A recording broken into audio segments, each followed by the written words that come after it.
Sud Radio, les clés d'une vie, Jacques Pessis. Les clés d'une vie, celle de mon invité. Vous êtes depuis 40 ans l'auteur de comédie musicale le plus joué dans le monde. Si vos livrets sont universels, votre histoire est méconnue. Ce manque, nous allons le combler aujourd'hui afin que je ne passe pas pour un misérable. Bonjour Alain Boublil. Bonjour Jacques. Alors c'est un bonheur de vous recevoir parce que vous êtes très rare devant les micros. Vous êtes quand même l'auteur de comédie musicale le plus célèbre dans le monde, le plus vu, avec Les Misérables, non ? L'un des. Oui, enfin, Les Misérables qui va reprendre au Châtelet à la fin de l'année, on va en parler, mais le principe des clés d'une vie, c'est de parler de votre parcours assez méconnu qu'on va évoquer à travers des dates. Et la première que j'ai trouvée, c'est le 9 février 1966, c'est le jour de votre adhésion à la SACEM. Oui. Ah oui, ça me rajeunit pas, puisqu'on vient de fêter la semaine dernière, enfin la SACEM fête le cinquantenaire des sociétaires définitifs. J'étais l'un d'entre eux avec mes camarades et amis, Michel Fugain et Michel Sardou. Voilà. À l'époque, vous étiez auteur de chansons. Bien entendu. Et je crois que la première... Pendant très longtemps. Voilà, et la première qui a marché, c'était celle-ci. Adieu joli Candy, c'est à Orly. Et vous êtes premier au hit parade de décembre 1969, Alain Boublil, devant Michel Polnareff, La Maison Vide, et Whitey Weiss de Michel Delpech. Ça, je savais pas. Bon, mais en tout cas, je m'en souvenais pas. Voilà. Et je crois que ces paroles de cette chanson vous ont été inspirées par un film qui s'appelait Candy. Oui, un film qui s'appelait Candy, et aussi, c'était un pari avec un ami compositeur qui s'appelle Raymond Jeannot. Un soir, dans un restaurant de la Rive Gauche, je me rappelle très bien que j'étais un peu jaloux de ces slows d'été dont on parlait à l'époque et qui devenaient le succès de danse de l'été, puisqu'à l'époque, on dansait des slows. Et donc, je lui ai dit, mais je suis sûr qu'on est capable, nous aussi, de faire un slow d'été. Et sur le bord de la table, j'avais écrit quelques mots qui étaient « Adieu joli Candy », c'est à Orly que commencent les vacances à Paris.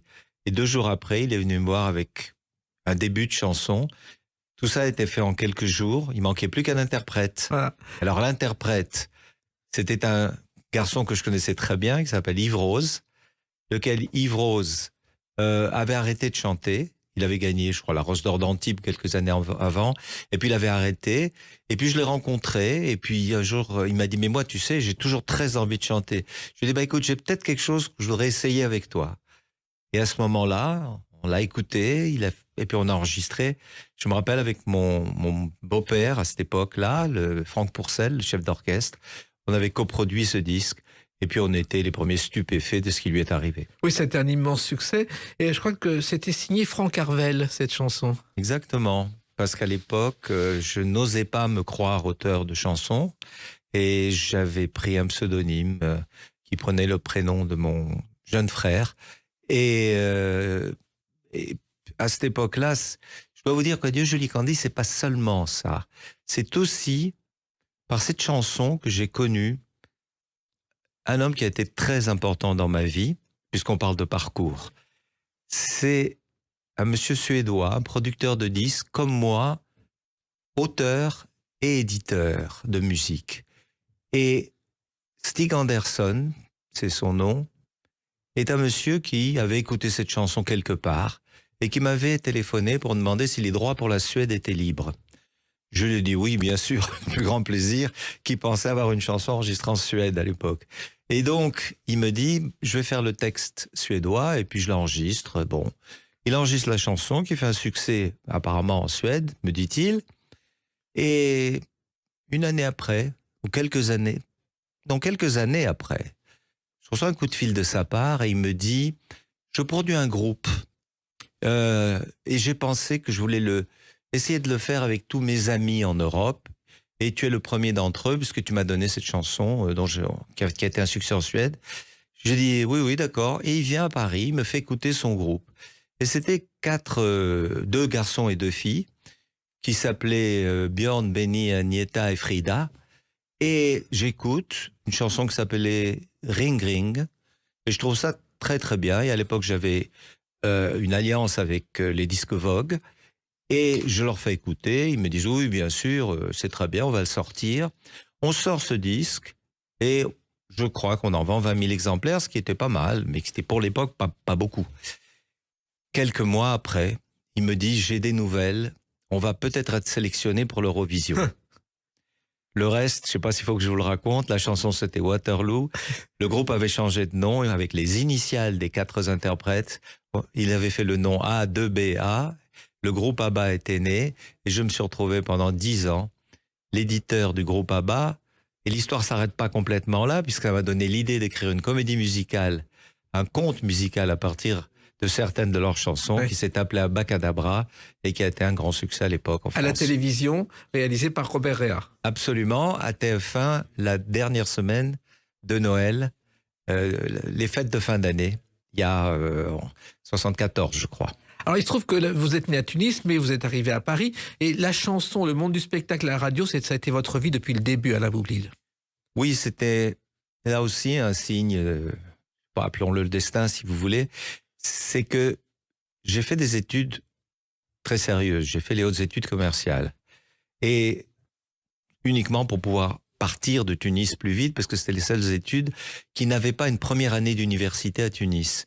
Alors que la médecine, les métiers, tous les études légales avaient leur première année à Tunis. Et donc, je suis parti tout de suite. Et j'ai réussi à rentrer à HEC, j'ai fait HEC. Et à la fin, il y a un stage de fin d'études. Et moi, je suis sorti 119e, qui est une mauvaise place. Et donc, tous les stages importants, L'Oréal, IBM, etc., étaient pris. Il en restait 4-5. Et je vois sur la liste Europe numéro 1. C'était comme si on me donnait les clés du paradis. Et tout à coup, j'appelle, Lucien Maurice me reçoit, comme ça, à 3 minutes. Il me dit, écoutez, oui, vous m'avez l'air d'un étudiant des hautes études, pas tout à fait comme les autres. Et je me retrouve en stage à Europe numéro 1. À partir de là, j'ai connu beaucoup de gens dans les couloirs. Et puis à la fin du stage, on m'a proposé à Europe tout de suite de devenir programmateur à Europe. Et c'est ce que j'ai fait pendant les 2 premières années de ma vie professionnelle. Et ensuite, vous avez écrit des chansons. Et l'une des premières que vous avez signées ou co-signées, c'est celle-ci. Par hasard, j'étais entrée dans La petite église avec Sheila. Vous vous en souvenez de celle-là avec Georges Schmitt et Claude Carrère qui signait automatiquement? Oui, mais je me rappelle. Oui, c'est vrai, mais je me rappelle aussi que c'était une chanson qui était sur, si je me souviens bien, le 45 tours de Petite fille de français moyen. Exactement. Et que c'était en plein mai 68. Et que tout le monde croyait qu'il n'y avait plus aucun disque qui allait sortir. Ouais. C'était une catastrophe. Et c'était après la grande manifestation sur les Champs-Élysées qui avait apporté tout le soutien au général de Gaulle à l'époque, qui fait que tout à coup les choses se sont renversées et que la situation s'est à peu près politiquement rétablie à ce moment-là. Je me rappelle, j'appelle Claude Carrère en lui disant « Est-ce que tu crois que ça va faciliter la sortie du disque ?» Il me dit « Ne t'occupe pas de ça. J'ai une nouvelle chanson qui s'appelle Petite fille de français moyen. C'est la façade du 45 tours. Tu vas voir, ça sort dans une semaine. » Et à la fin de mes 68 pour moi, ça a été finalement la sortie d'une chanson interprétée par Sheila. Alors c'était totalement lunaire, invraisemblable, incompréhensible, mais c'est ce qui s'est passé. Et la chanson a été co-signée par Jean Schmitt, qui était le chorégraphe de Sheila à l'époque pour tous ses ballets à la télévision. Oui, absolument. Et il y a quelqu'un d'autre aussi que vous avez écrit une chanson qui a été une chanson dans un grand spectacle.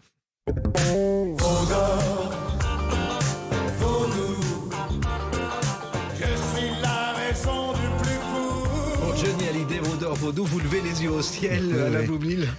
Oui, parce que c'était pas la meilleure chanson de cet album formidable, mais c'était un de ses meilleurs albums dans lequel elle figurait et il a tenu lui-même à la faire au Palais des Sports à cette époque. Évidemment, je m'attendais à tout. En tant qu'éditeur, j'avais un succès avec lui avant, qui s'appelait Joue pas de rock'n'roll pour moi, qui avait été un énorme succès. C'était son single de l'époque. Mais Vaudor Vaudou, oui, c'est une chanson que j'avais coécrit avec Daniel Boublil, le premier parolier de Catherine Lara, qui malheureusement est décédé il y a quelques mois et qui vient de nous quitter, que j'aimais beaucoup, et qui a coécrit avec moi aussi les chansons d'Abacadabra, les chansons d'Abba pour ce conte musical à l'époque où on l'a sorti. Et puis il y a une autre chanson qui est encore dans les mémoires et que la jeune génération fredonne aujourd'hui, à la Boublil. C'est le plus grand des voleurs.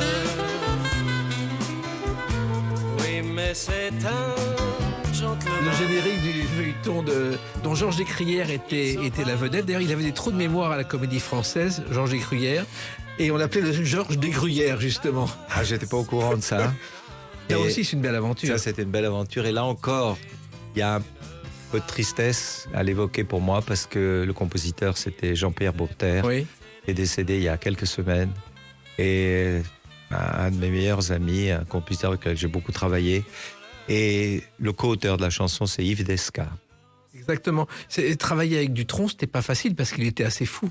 On n'a pas vraiment travaillé avec lui. C'était moi, j'étais responsable de faire pour le feuilleton, en général, le premier épisode qu'il y a eu, il y a eu une première saison, comme on dit maintenant, et puis ça, c'est l'indicatif de la deuxième saison. Moi, j'étais responsable de leur fournir, à l'époque, c'était Pathé Cinéma, le producteur, toute la bande musicale, donc le générique, et j'avais demandé à Jean-Pierre Bourter de faire toute la palette musicale pour le feuilleton. Il avait fait toute la composition, puis à un moment, je lui ai suggéré, je lui ai dit, on devrait faire une chanson, c'est pas possible, c'est tellement évocateur. Et c'est comme ça que la première chanson a été écrite, si je me souviens bien, avec son auteur habituel, c'est-à-dire, le nom m'échappe. Jacques Lanzmann. Jacques Lanzmann, bien sûr, qui s'appelait L'Arsène, Oui. la chanson. Et puis, avec Yves Desca, on a décidé de faire la deuxième chanson à partir du logo Gentleman Cambrioleur. Et ça a donné ça. Mais on n'a pas eu affaire à Dutronc directement. Après, il est rentré en studio avec son équipe et il a enregistré. Donc, il n'y a pas eu de complications d'aucune sorte. Voilà. Alors, autre chanson importante dans votre vie et autre spectacle, on va en parler à travers une autre date, le 7 avril 1973. À tout de suite sur Sud Radio avec Alain Boublil. Sud Radio, les clés d'une vie, Jacques Pessis. Sud Radio, les clés d'une vie, mon invité Alain Boublil, qui se fait rare devant les micros parce que vous avez beaucoup de choses à faire. On va tout à l'heure parler de la reprise des Misérables à la fin de l'année au Théâtre du Châtelet, mais on parle de votre parcours méconnu et qu'on essaye de découvrir à travers des dates clés. On a parlé de l'auteur de chansons, de l'éditeur, et puis le 7 avril 1973, c'est la première fois qu'à la télévision, on découvre ce spectacle. Jouons en avant, par Saint-Denis, par Saint-Jean, combattons en avant. Alors, le reportage dit c'est un événement. Il va y avoir un opéra rock à Paris de Claude Michel Schoenberg et Alain Boublil, la Révolution française. Et c'est vrai que ça a été un événement parce qu'à l'époque, ça ne se faisait plus. Ça ne se faisait pas. Ça ne se faisait pas, ça n'existait pas. Non.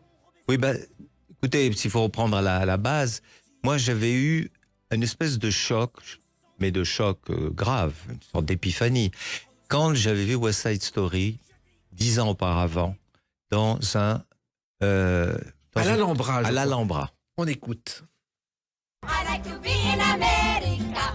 Okay, by me in America. Ça vous a fait un choc cette chanson? Ah, tout m'a fait un choc du début à la fin. La conception du spectacle, le livret, le fait qu'il y avait un livret qui était à la base de l'écriture d'un spectacle musical qui n'était ni un opéra, ni une suite de chansons.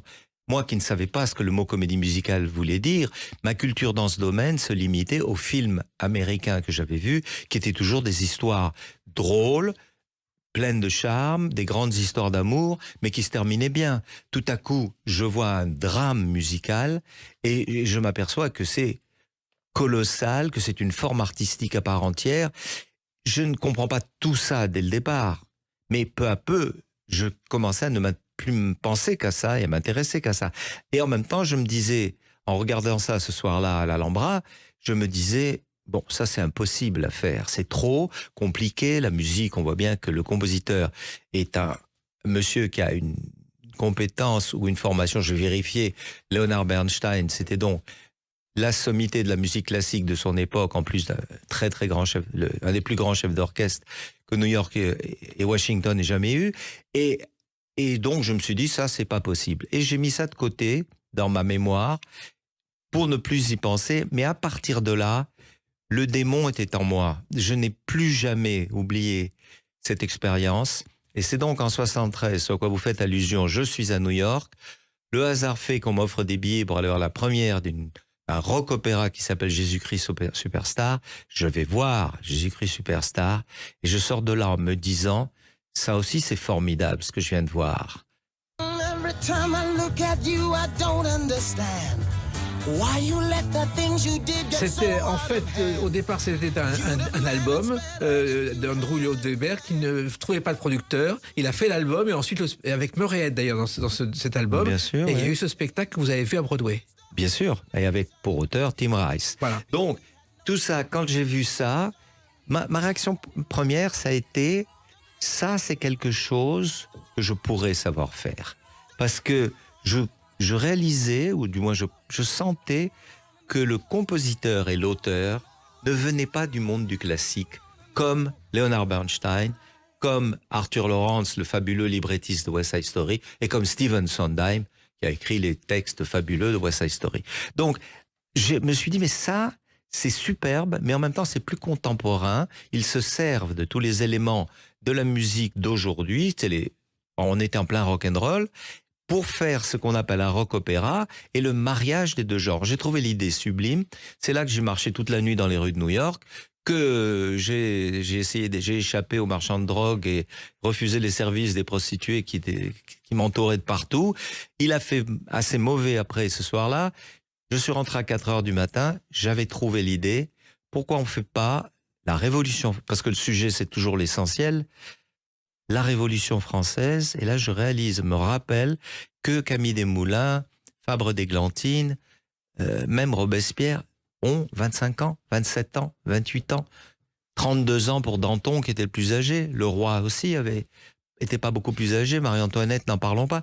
Et je me suis dit, c'est ça les personnages de notre âge, c'est là il y a un conflit extraordinaire qui me semble de nature opératique. Et là, mélangeant tout ce que je savais à l'époque, qui n'était pas grand-chose, je me suis dit, je tiens peut-être le projet dont je rêve depuis très longtemps, pas pour arrêter d'écrire des chansons, simplement parce que il y avait quelque chose qui me manquait et je le cherchais et c'est pas moi c'est le quelque chose qui m'a trouvé. Alors, il se trouve que vous êtes très ami avec Claude Michel Schoenberg. Vous avez On travaillé est au début de notre amitié avec Claude Michel Il Schoenberg. travaillait à l'époque comme directeur artistique. Voilà. Et je l'ai connu comme ça par une chanson que j'écoutais à la radio, qui s'appelait Tous les jours à 4h. Et il me dit, je lui ai dit que je voulais le rencontrer. On a parlé. Et là, on a découvert que lui, il avait une folle passion pour l'opéra, alors qu'il était en train de produire des groupes de rock and roll ou des chanteurs de variété chez Pathé Marconi. Et moi, j'étais en plein composition ou édition en France, toujours de variété. Et je lui ai raconté à quel point la comédie musicale avait pris une place dans ma vie, un vide que je n'arrivais pas à remplir. Et à partir de là, on a beaucoup parlé, et puis il me disait, il faut qu'on trouve notre sujet. Et c'est là que je reviens à Paris de New York, avec cette idée de la Révolution française. J'en parle à Raymond Jeannot, mon compositeur habituel, le compositeur d'Adieu Joli Candy, plus tard de La Bande à Basile, etc. Et donc, Raymond Jeannot me dit, tu parlais avec Claude Michel, c'est le moment de lui en parler. Et là, tout à coup, j'appelle Claude Michel, il me dit, mais on commence demain. C'est comme ça que ça a commencé. Et ça a été un énorme travail parce qu'il a fallu vous documenter avant d'écrire l'histoire, Alain Boupil. Bien sûr, parce que ce qu'on a découvert tous les deux, c'est qu'on avait en commun avec les compositeurs et auteurs de comédie musicale de la grande époque de Broadway des années 70, 80, 60, 70, 80, on avait en commun cette passion pour l'écriture du livret. C'est-à-dire que nous ne nous jetions pas sur l'écriture de la musique et des paroles, mais que nous avions compris à travers West Side Story, qui est aussi la première comédie musicale qui a bouleversé Claude Michel. Lui, il n'avait pas vu la comédie musicale sur scène, mais le film au cinéma. Et on avait compris qu'il y avait quelque chose qui s'appelle le livret et que c'était ça, le moteur de toute l'écriture qui suivrait et pas l'inverse. Et que tant qu'on n'avait pas un livret dont on était satisfait, ça ne servait à rien de commencer. Donc, on commençait de temps en temps à écrire des chansons parce qu'on était inspiré par un bout d'histoire qui tout à coup nous faisait penser que ça allait être quelque chose qui allait être rock ou qui allait être opéra, puisque les deux parties allaient se rencontrer et allaient devenir le même conflit que celui qui a existé dans les rues de Paris entre les révolutionnaires et les tenants de l'Ancien Régime. Donc, c'était une expérience un peu mixte, puisqu'on essayait déjà d'adopter ce parcours livret, puis musique, puis parole, même si en route, on interférait des bouts de musique et des bouts de parole qui venaient déjà se plaquer sur l'écriture du livret. Mais on n'a pas changé d'avis sur ça. Et jusqu'à aujourd'hui, on a toujours tout fait de la même façon. Alors, il se trouve que d'abord, il a fallu faire l'album parce que personne n'y croyait, et ensuite le spectacle. On n'a même pas essayé d'y faire croire. On ne pensait pas nous-mêmes que c'était un spectacle. On était complètement dans l'idée de ne faire qu'un album et de voir s'il y avait la place pour un album dans les radios françaises qui étaient en pleine période disco. On était en 73. Avec Donna Summer, il y avait on était en plein dedans. Et là-dedans, même les quelques personnes à qui j'en parlais me disaient, écoute, on te fait à toi toute confiance. Voilà, donc Claude Carrère, d'ailleurs, voilà un budget. Mais personnellement, je te conseille de faire un album disco comme toi tu ferais, différent, quoi. Alors je lui ai dit, oui, mais c'est pas du tout ça ce que je veux faire. Donc j'ai refusé tout. Et c'est à nouveau avec Franck Pourcel et bien sûr une équipe constituée pour la composition qui n'était pas de nous deux seulement à cette époque, mais Claude Michel avec Raymond Jeannot et moi-même. J'ai demandé à mon ami Jean-Max Rivière, dont j'adorais tous les textes, mais en particulier l'amitié qu'il avait écrite pour Françoise Hardy, que je continue à penser qui est un texte fantastique. Je lui ai demandé si ça l'amuserait de collaborer avec moi à l'écriture d'une comédie musicale. Une fois que je leur ai expliqué ce que ça voulait dire, qu'est-ce qu'on allait essayer de faire, que je leur ai expliqué que Claude Michel et moi, on avait déjà... À l'époque, je n'oserais pas appeler ça un livret. On avait un synopsis, je dirais, de ce que l'histoire allait raconter, où se mettraient les scènes d'amour, quelle était l'histoire un peu cliché qu'on a utilisée entre une jeune fille de la noblesse et un jeune révolutionnaire membre du tiers-État. Tout ça, c'était vraiment une ébauche d'ébauche, mais ça nous a permis d'écrire les 24 chansons qui sont devenues cet album. Voilà, l'album et le spectacle, mais ça a été le point de départ d'une autre vie. Et il y a une date importante dans votre parcours, c'est le 17 septembre 1980. À tout de suite sur Sud Radio avec Alain Boublil. Sud Radio, les clés d'une vie, Jacques Pessis. Sud Radio, les clés d'une vie, mon invité Alain Boublil, l'auteur de comédie musicale le plus vu dans le monde avec Les Misérables et d'autres spectacles. Alors on a évoqué vos débuts dans la chanson, on a évoqué Chouan en avant, donc la Révolution française, et le 17 septembre 1980, au Palais des Sports, première d'un autre spectacle musical. C'est fini, ça recommence. Dans la vie, nous les femmes, on a la chance d'avoir un deuxième patron. Les Misérables. Alors Les Misérables, c'est au départ une idée que vous avez eue, toute simple, parce que personne ne l'avait adaptée en comédie musicale. Non, mais Puccini avait demandé à son librettiste habituel d'essayer d'écrire un livret à partir du roman de Victor Hugo. Et apparemment, il n'y a pas réussi. Et c'est comme ça que l'idée d'en faire un opéra n'a pas eu lieu. Et que donc, finalement, c'est peut-être bien pour nous, parce que ça a permis que ça soit la première œuvre musicale écrite à partir du roman de Victor Hugo. Alors, il se trouve aussi que donc il y a quand même 15 000 pages, je crois. 1500, pardon. Mais il fallait adapter un spectacle musical. Comment est venue l'idée d'abord ? L'idée, c'était, encore une fois, en étant à Londres, parce que depuis, j'étais allé voir beaucoup de comédies musicales, j'avais beaucoup appris de Fiddler on the Roof, de Cabaret, de Hello Dolly, de tout ce que j'avais vu, des grands classiques. Et puis, un jour, je vais voir Oliver, basé sur Oliver Twist de Charles Dickens. Et là, encore une fois, pendant que je regarde le spectacle, mais là, c'est pendant, c'est pas après, vraiment pendant, c'est comme si j'avais une dichotomie du cerveau, et qu'avec le lobe gauche, je regardais Oliver, et avec le droit, j'étais en train d'imaginer, en voyant le gosse et son complice, qui s'appelait Artful Dodger, et que je vois ces deux petits voyous se parler dans la rue, j'imaginais Gavroche, et avec le groupe de gens qui préparent la barricade dans les rues de Paris de la mini-révolution qui est au centre de l'histoire des Misérables, et là, c'est une révolte plutôt, je l'imagine, et je commence à imaginer un peu tous les personnages des Misérables, quand je vois arriver Nancy, qui elle aussi a un amour malheureux, sur scène pendant Oliver, je pense à Fantine, à Éponine, à Jean Valjean, à Javert, à Enjolras, évidemment Marius, Cosette, tout ça me fait penser, bon, ok, bah, c'est un truc qui m'est passé dans la tête, mais bon, c'est pas sérieux. Je sors de là, mais quand même très, très excité, et plus j'essaye de pas y penser, plus j'y pense. Donc, à nouveau, je dors pas beaucoup cette nuit-là. On est 5 ans plus tard, on est en fin 77, 4 ans et demi plus tard, et faut vous dire que Claude-Michel Schoenberg et moi, depuis 4 ans, on est à la recherche de notre prochain projet. C'est-à-dire qu'on ne cherche que ce qui pourrait devenir cette histoire qui donnerait naissance à un opéra moins rock, mais qui soit une sorte d'opéra comédie musicale opératique, comme les Américains l'ont nommé après.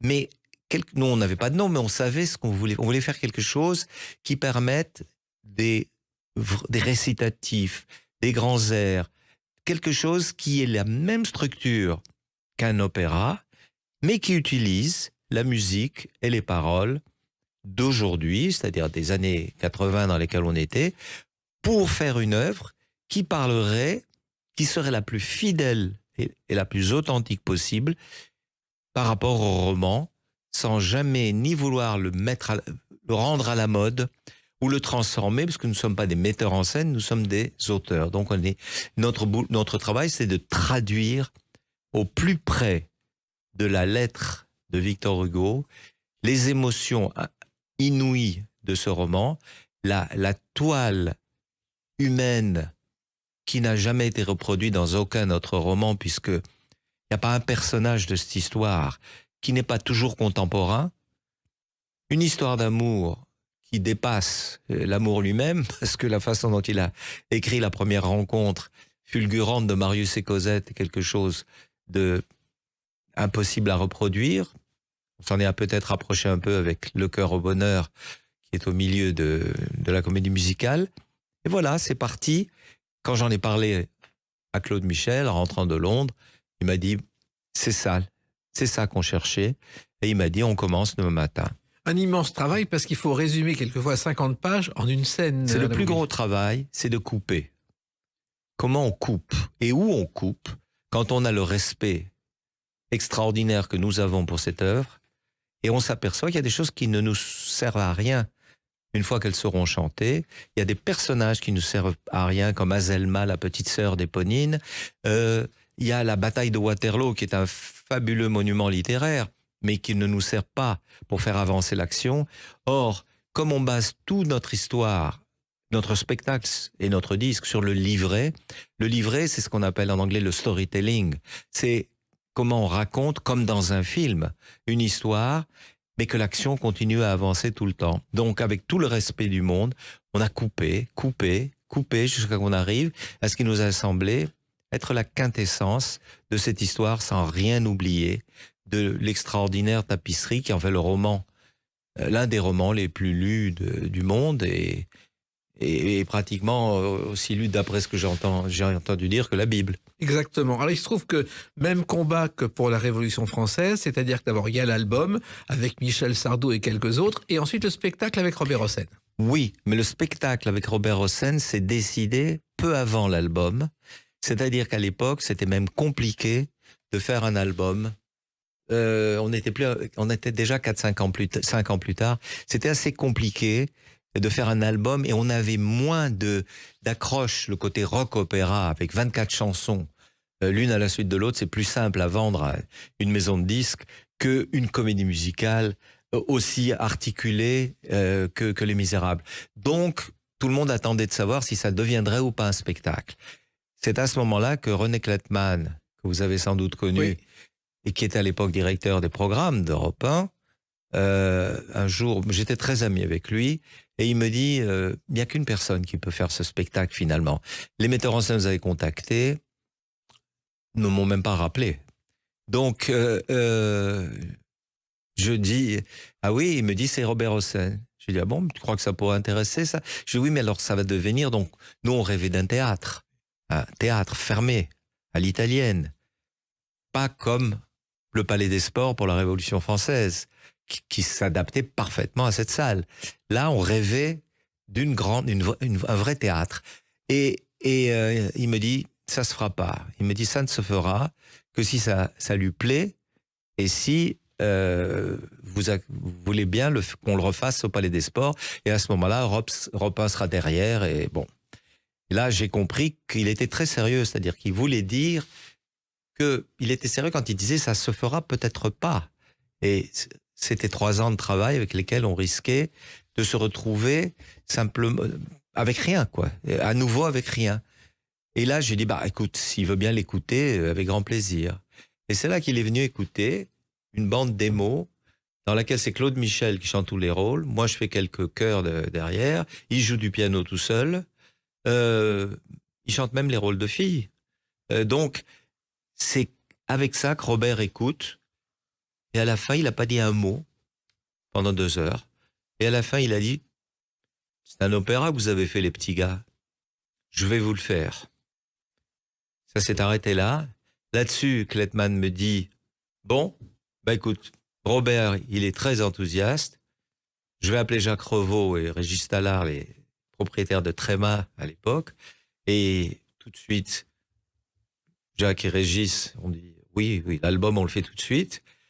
Et à partir de là, tout est allé très très vite.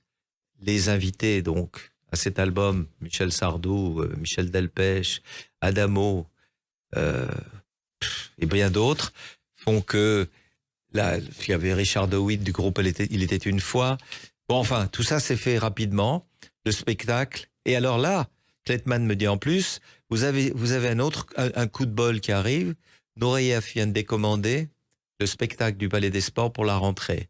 Donc c'est sûr, on fait Les Misérables. Et à l'époque, personne n'y croyait. Non. Personne. Moi, je me souviens de Robert Hossein me disant, bon, je vais faire ça, personne n'y croit, et ça va marcher. Et je me souviens du soir de la première et de l'ovation, notamment après cette chanson. On allait sur les plages pour voir la mer. On faisait des mariages. J'ai rêvé d'une autre vie, Rose Laurence, qui débutait, qui s'appelait Rose Merrill à l'époque. Et il y a le public, mais je me souviens de l'ovation. Ah oui, c'est une Piaf rock'n'roll, Rose Laurence, disparue tellement tôt. Mais c'est ça, c'est quelqu'un qui avait la force dans la voix du rock'n'roll, un peu comme Amy Winehouse ou ces filles-là. Et en même temps, qui avait l'étendue vocale d'une Piaf qui tout à coup vous prenait aux tripes. Et ça, c'est quelque chose, encore une surprise extraordinaire que nous a amené l'enregistrement de l'album. Moi, je me souviens de 2 événements lors de la première.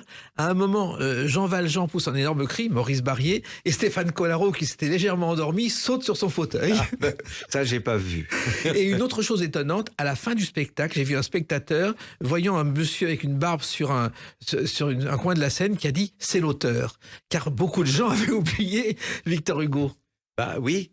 Et ça, c'était une idée de Robert qui voulait que Victor Hugo apparaisse à un moment comme s'il avait été le conteur. Moi, j'avais trouvé cette idée un peu osée parce qu'on n'a pas à lui attribué la paternité de la comédie musicale. Et puis, à l'époque, on n'était pas sûr qu'il approuvait de là-haut. Aujourd'hui, on a plutôt l'impression que c'est le cas. Alors, il se trouve aussi que le théâtre du Palais des Sports, le Palais des Sports avait été loué pour quelques semaines au départ, parce que peu de gens y croyaient. C'est-à-dire que le spectacle a duré 4 mois, ce qui n'était pas du tout prévu. Il avait été loué pour 6 semaines, le spectacle. Ah oui, ça, je ne me souvenais pas. Ouais. En effet, en route, je crois que vous exagérez d'1 mois. 4 mois, j'ai vérifié. 4 mois, Oui. c'était Oui. extraordinaire. Alors écoutez, je ne m'en souvenais pas, mais je me rappelle qu'en route, en effet, ils avaient découvert qu'il y avait un autre créneau qui pouvait se libérer. Et comme c'était joué à guichet fermé tous les soirs, en effet, ils ont prolongé le spectacle qui a été, pour nous, la plus grande des surprises. Mais encore une fois, comme vous le savez, tout s'est arrêté à la dernière. Oui, parce que justement, il se trouve qu'à la dernière, il y avait eu 500 000 spectateurs, le théâtre était loué, on ne pouvait pas aller plus loin, et c'était terminé. C'était terminé comme toujours à Paris. C'est-à-dire que Robert était quelqu'un qui refusait de voyager, Oui. donc il a refusé les idées de tournée et tout ça. Par ailleurs, au même moment, il y a un producteur de cinéma qui lui propose de faire le film des Misérables, mais qui ne voulait pas de la version chantée. Donc, il nous a dit, vous savez, je vais faire le film, mais ça va être le film des Misérables. C'est là qu'il a fait le film avec Lino Ventura, et très bien. Et nous, on s'est retrouvés à nouveau, comme après la Révolution française, avec rien. C'est-à-dire, on disait, qu'est-ce qu'on fait après? Et la réponse, c'était 4 points d'interrogation. Eh bien justement, on va répondre à cette question avec un destin incroyable de ce spectacle et à travers la date du 22 novembre 2024. A tout de suite sur Sud Radio avec Alain Boublil. Sud Radio, les clés d'une vie. Jacques Pessy. Sud Radio, les clés d'une vie, mon invité Alain Boublil. On a parlé de votre carrière d'auteur, d'éditeur, et puis la Révolution française et le début des Misérables à Paris, un véritable triomphe inattendu. Et puis le 22 novembre 2024 va reprendre Les Misérables au Châtelet en français. Et ça, c'est quelque chose auquel vous teniez. Après, on va raconter comment tout ça est arrivé, mais cette reprise, c'est presque une façon pour vous de boucler la boucle. C'est une vraie façon de boucler la boucle. C'est quelque chose qui semblait impensable à assumer pour Claude Michel et moi. C'est d'avoir, dans tous les pays du monde, être devenu la comédie musicale la plus jouée du monde aujourd'hui, mais qu'à Paris, c'est le seul endroit où elle ne se jouait pas, alors que tous les gens dans les pays étrangers, les émissions de radio, les émissions de télévision, tous les gens que nous rencontrons sont persuadés que Le Misérable se joue sans interruption depuis 1980. Et je suis obligé de leur expliquer que c'est pas du tout la façon dont on fait les spectacles à Paris. Ils sont joués pour une durée déterminée dans l'ensemble. Sauf si on a fait La Cage aux Folles au théâtre. Mais à part ça, ou les quelques pièces de Françoise Dorin. Mais que ce n'est pas la tradition. Voilà. Alors il se trouve que c'est une nouvelle version. Il a fallu convaincre Cameron Mackintosh et ses équipes. Et c'est Ladislas Chola qui le met en scène. Et vous avez retravaillé le livret. Oui, parce que ça fait longtemps que je tenais. Quand Stéphane Letellier, qui est un attaché de presse et qui est devenu producteur à l'occasion de cette production des Misérables, depuis 6 ou 7 ans, il nous dit « Je veux ramener les Misérables Paris, je suis sûr que je vais convaincre un grand théâtre, probablement le Châtelet. » Moi, j'ai toujours dit « Oui, mais à Paris, tout le monde est convaincu qu'il ne faut pas essayer de faire la production anglaise. On l'a déjà faite une fois en 1991. À Mogador. Mais il ne faut pas refaire ça. Il faut, à Paris, il faut recréer quelque chose de nouveau qui fait qu'un nouveau public ait envie de revoir et pas seulement parce que c'est un succès ailleurs. C'est pas seulement ça peut être une mauvaise publicité même. À Paris, on n'aime pas apprendre d'ailleurs ce qui s'est passé et d'avoir l'impression de suivre. Je dis, il faut qu'on refasse une nouvelle production. Et c'est là que, associé à Ladislas Chola, que j'aime beaucoup, et avec lequel je ne pensais pas qu'on travaillerait un jour, parce que je ne savais pas qu'il avait un pareil amour pour la comédie musicale. J'avais vu les pièces qu'il avait écrites les productions qu'il avait faites à partir des pièces de Florian Zeller. Mais il a eu 29 nominations en Molière quand même. Bah oui, bien sûr, mais je le savais. Et puis tout à coup, en fait, c'est une équipe qui remonte ce projet, c'est Stéphane et Ladislas Chola, et qui ont été d'une fidélité, d'une ténacité, d'une persévérance invraisemblable pour persuader Cameron Mackintosh, venir me voir à New York où j'habitais à l'époque, pour me montrer les décors simplement, aller voir Claude Michel à Londres, et nous mettre tous les 3 d'accord pour que finalement, Cameron, ça lui fait toujours quelque chose de savoir que c'est une production qui va se faire dans un pays majeur, dans une capitale, une des plus grandes capitales du monde, qui ne soit pas sa version, à nouveau. Mais il a très bien compris ça. Au bout d'un moment, il a très bien compris qu'il fallait que ce soit une nouvelle production. Et il a beaucoup aimé les maquettes présentées par Ladislas et par son équipe. Nous aussi. Et c'est comme ça qu'on s'est embarqué dans cette aventure. À ce moment-là, moi, j'ai relu le livret de 1991 que je n'avais pas regardé depuis 30 ans. Et là, il y a des choses qui m'ont semblé poussiéreuses, des recoins dans lesquels j'avais envie d'enlever un petit peu de poésie facile, d'imitation presque par crainte du roman. Et donc, j'ai fait des changements, oui, qui finalement, il y a plus de près de 15% de réécriture pour cette version. Et je dois dire que j'ai pris un énorme plaisir. Alors, il se trouve qu'on revient à la genèse. Alain Boublil, tout a commencé par un appel de Cameron Mackintosh qui avait écouté votre album. Oui, par hasard, parce qu'un jeune metteur en scène de Birmingham avait voulu faire... C'est le seul qui avait vu le spectacle. Aucun des gens qui a participé à l'aventure depuis n'avait jamais vu le spectacle de Paris. Ce jeune metteur en scène de Birmingham l'avait vu, il avait acheté le disque et il voulait nous persuader de faire le spectacle dans son petit théâtre à Birmingham. On lui a dit pourquoi pas. Et au bout de quelques mois, il s'est aperçu qu'il ne pouvait pas faire un spectacle de ce genre-là, aussi important. C'est trop lourd. Il a, lui, sans nous en parler, décidé d'appeler Cameron Mackintosh. Qui était à l'époque le producteur de Cats, la plus grande comédie musicale De l'époque. Et donc, il appelle, on était en 78. Il appelle Cameron Mackintosh, lequel lui dit bon d'accord, il prend le disque et le met dans un coin. Et normalement, il n'aurait jamais dû l'écouter.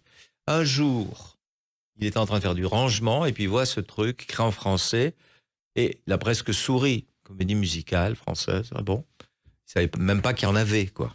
Et là-dessus, il le met sur la platine. Et d'après ce qu'il raconte, il a écouté l'ouverture et il a écouté Rose Laurence chanter « J'avais rêvé d'une autre vie ». Il a arrêté, là, et il a dit « C'est mon prochain spectacle ». C'est tout. À partir de là, il n'avait pas écouté davantage. Il a trouvé mon numéro de téléphone du bureau que j'avais avec la société d'édition à l'époque. Il a appelé la SACEM, qui lui a donné le numéro de la société. Il m'a appelé. Il me dit, est-ce que je peux venir à Paris le plus vite possible? Et c'est pour parler des Misérables. Vous êtes qui? Il m'a dit au téléphone, producteur de Cats. J'en avais entendu parler. J'ai dit, ah bon? Et il me dit, oui, faut que je vous parle. Vite. Il vient, on déjeune tous les trois à Paris, avec Claude Michel évidemment. Et là, il nous dit cette phrase que j'ai jamais oubliée, « Vous ne réalisez pas ce que vous avez écrit ». À partir de là, le reste a suivi d'une façon qui est très compliquée, longue à détailler. Ça veut dire pour nous de se retrouver en présence des plus grands génies de la comédie musicale anglo-saxonne. Ça veut dire d'être avoir affaire à des gens qui nous regardent, prennent pas de haut, mais qu'au contraire nous traitent comme leurs égaux dès le départ. Ça veut dire commencer à faire partie de l'équipe de réécriture parce qu'il nous dit aussi, je vous préviens, je n'ai pas vu le spectacle français, mais moi, quand je travaille sur un spectacle, je ne fais confiance qu'à la première impulsion. Ah, bon. Et là, il dit, bon, toi, tu as eu l'instinct de le faire, de l'idée. Toi, tu as compris où il fallait couper. Ensemble, vous avez ensuite tout imaginé. Et il a compris qu'entre Claude Michel et moi, c'est devenu une alliance indéfectible. C'est un duo qui fonctionne comme les grandes équipes de la comédie musicale, qui, lui, ont démarré, déclenché sa vocation. Les Rodgers Hammerstein, les Jerome Kern et son associé de l'époque, et les Kander and Ebb, tous les maîtres de la comédie musicale. Et là, tout à coup, il nous parle comme s'il nous comparait à ces gens-là. Et nous, on pense qu'il est un peu fou, mais on se dit, pourquoi pas? Alors, il se trouve que vous allez vous retrouver à Londres, à travailler notamment, et la première est à la Royal Company Shakespeare. Royal Shakespeare Company. Qui est un lieu mythique, puisque je crois que c'est un théâtre qui est adoubé par la reine et par Buckingham Palace. Et vous vous retrouvez, la première semaine est difficile, je crois, parce que vous faites des tas de coupes. Ah, très difficile, parce que Cameron avait aussi arrangé, pour la première fois dans l'histoire de l'Angleterre, une coproduction entre un producteur commercial, lui, qui était en haut de la vague, avec la Royal Shakespeare Company, qui est la plus importante qui est le plus important des théâtres subventionnés. Donc, tout à coup, c'était impensable. Il les avait persuadés qu'il avait l'œuvre, Les Misérables, œuvre culturelle par excellence, avec une équipe de metteurs en scène, et il choisit pour la mise en scène Trevor Nunn et John Caird. Trevor Nunn est à l'époque le directeur de la Royal Shakespeare Company, lequel se mouille de dire oui à cette hypothèse, enfin cette proposition, en pensant que peut-être il allait ou perdre sa place, ou augmenter encore son aura qu'il avait depuis qu'il avait mis en scène Cats. C'était lui le metteur en scène de Cats, et de là était née une sorte d'amitié et de collaboration entre lui et Cameron Mackintosh. Avec tout ça, on se retrouve en effet dans la Royal Shakespeare Company, Claude Michel et moi en train de se balader dans les couloirs, il y avait le buste de Shakespeare et une photo de Claude Michel et moi sur un mur. Alors, qu'est-ce que vous voulez que je vous dise? Là-dessus, nous, on se dit, bon, le monde marche sur la tête. Et à partir de là, on s'est dit, mais nous, on avance. On va prendre ce qu'il y a et on va faire le meilleur spectacle possible avec la collaboration de tous ces gens qui sont tous des génies, chacun pris séparément. John Napier, le plus grand créateur de décors de Cats et des Misérables et de Miss Saigon après pour nous en particulier. Et il venait de finir Nicholas Nickleby, qui était une pièce de 8 heures pour la Royal Shakespeare, qui s'est joué dans le monde entier. Et donc, on se retrouve dans la même pièce tout le temps avec tous ces gens-là. Chorégraphes, le plus grand metteur en lumière d'Angleterre, David Hersey. Et donc, avec tous ces gens-là, leur histoire, ils avaient l'impression que nous faisions partie de leur histoire, alors qu'il n'y avait pas d'histoire pour l'instant. Et il se trouve que non seulement ça marche tout de suite, le public vient, malgré le public, oui, attention. Le public, les critiques après, sont... des critiques, dont certaines épouvantables. Ouais. Mais le public vient et les Américains en entendent parler à la Bien Mobile. sûr. Et donc c'est comme ça que vous allez vous retrouver à Broadway. Bien sûr, parce que les critiques de la première semaine, les critiques des avant-premières, enfin, on pensait que ça n'allait pas durer une semaine en lisant les critiques. Le public a réagi d'une façon telle que en une semaine, les 3 premiers mois étaient complets. Et donc, nous, on se retrouve dans un phénomène qu'on ne connaissait pas, ça n'existe pas. On avait vu que le Palais des Sports, mais c'était sur le nom de Robert Hossein, en grande partie, certainement. Donc, là, on se retrouve avec juste notre comédie musicale, entièrement réécrite, entièrement réimaginée, ajoutée d'un prologue. Parce que les Américains ne connaissaient pas forcément la France, les Anglais non plus. Non, ils ne connaissaient pas, et puis ils ne pensaient pas qu'il y avait quelque chose à y prendre. Oui. Et d'ailleurs, pendant toutes ces années-là, il n'y a jamais rien eu. La dernière comédie musicale de France qui a émigré, je crois que c'était Irma la Douce. Oui. Donc, et avant, juste, il y avait... lorsque je crois les Folies Bergères sont nées, il y a Ziegfeld qui est allé les voir et qui a créé son spectacle des Ziegfeld Folies. voilà, mais c'était un spectacle, c'était Oui. une revue.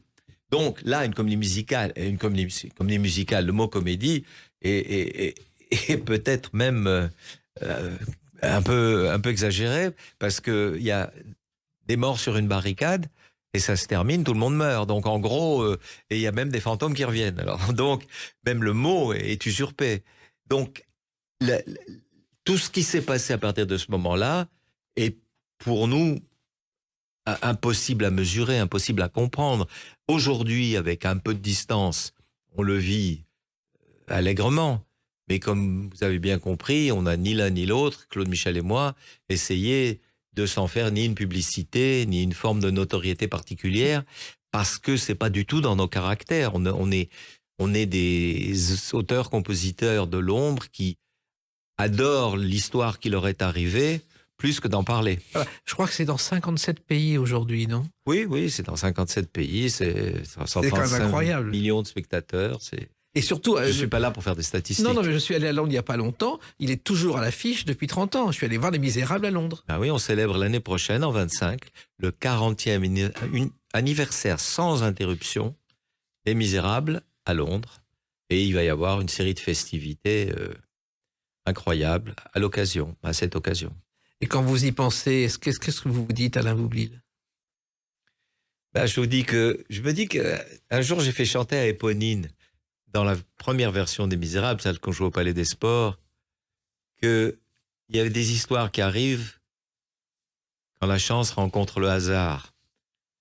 Et peut-être qu'avec un peu de talent, ça fait un cocktail qui fait des histoires d'une vie que je ne prévoyais pas. Non, mais Écoutez, en tout cas, vous la racontez très bien. On l'a enfin raconté aujourd'hui au micro, ce qui n'est pas si fréquent. Et je vous remercie d'avoir accepté mon invitation. Très grand plaisir.